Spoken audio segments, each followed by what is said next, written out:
اللہ اللہ اللہ نحمده ونصلي ونسلم على رسوله الكريم اما بعد فاعوذ باللہ من الشیطان الرجیم بسم اللہ الرحمن الرحیم۔ عزیزان محترم، آج کا ہمارا درس کہ ماہ صفر المظفر میں کسی نئے کام کی ابتدا کرنا یا شادی وغیرہ کرنا کیسا ہے۔ کچھ واقعات آپ کے سامنے رکھتے ہیں، فیصلہ پھر آپ خود کر لیجئے گا۔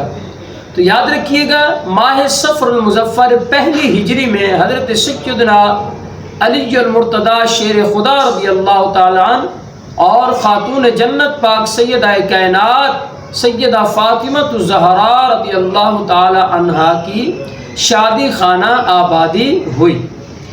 اسی طرح صفر المظفر 7 ہجری میں مسلمانوں کو خیبر کی فتح نصیب ہوئی۔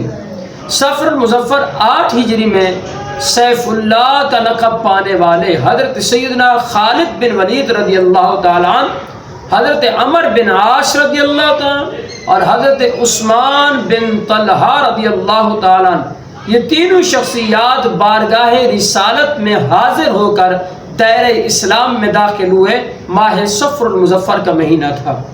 سب سے پہلا جہاد ماہ صفر المظفر میں ہوا، اور اسی طرح حضرت ام المؤمنین حضرت صفیہ بنت حی رضی اللہ تعالی عنہ، آپ کا نکاح مبارک میں بھی جو ہے ماہ صفر المظفر میں ہوا۔ اور اسی طرح حضرت اسامہ بن زید رضی اللہ عنہ کی سرکردگی میں دین اسلام کا عظیم جو لشکر ہے وہ ترتیب دیا گیا۔ اور اسی طرح 16 ہجری میں ماہ صفر المظفر میں مدائن فتح ہوا۔ 16 ہجری میں ہی ایوان کسریٰ میں حضرت سیدنا سعد بن ابی وقاص رضی اللہ تعالیٰ عنہ نے نماز جمعہ پڑھائی، اور یہ سرزمین عراق پر یہ پہلی نماز جمعہ ہے جو حضرت سعد بن ابی وقاص رضی اللہ عنہ نے قائم فرمائی۔ کب؟ ماہ صفر المظفر میں۔ اور اسی طرح آذربائیجان صفر المظفر 22 ہجری میں اسلام کے زیر نگی آیا۔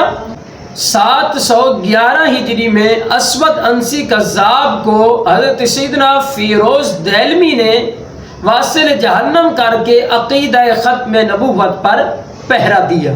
عزیزان محترم، قرارداد پاکستان صفر المظفر 1350 ہجری میں منظور کی گئی۔ اسی طرح اور بھی بہت سارے واقعات ہیں جو کہ ماہ صفر المظفر میں ہوئے۔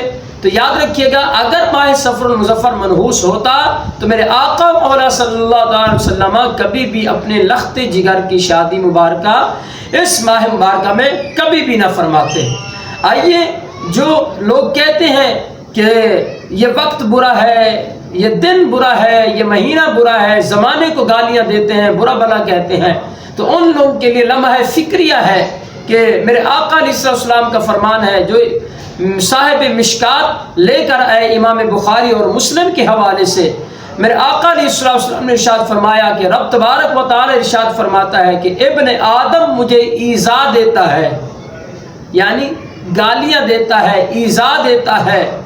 تو سرکار سے جب عرض کی گئی یا رسول اللہ وہ کیسے، تو سرکار نے فرمایا رب فرماتا ہے کہ ابن آدم زمانے کو گالیاں دیتا ہے، حالانکہ زمانے کا تو مؤثر میں ہوں، زمانے میں تاثیر ڈالنے والی میری ذات ہے۔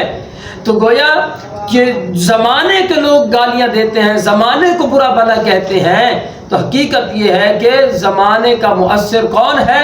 اللہ تبارک و تعالیٰ کی ذات ہے۔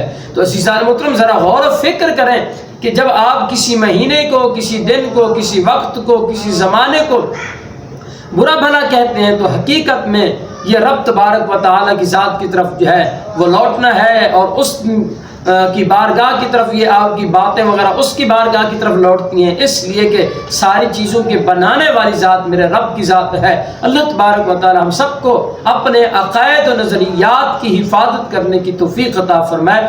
آمین۔ وآخر دعوانا الحمد للہ رب العالمین۔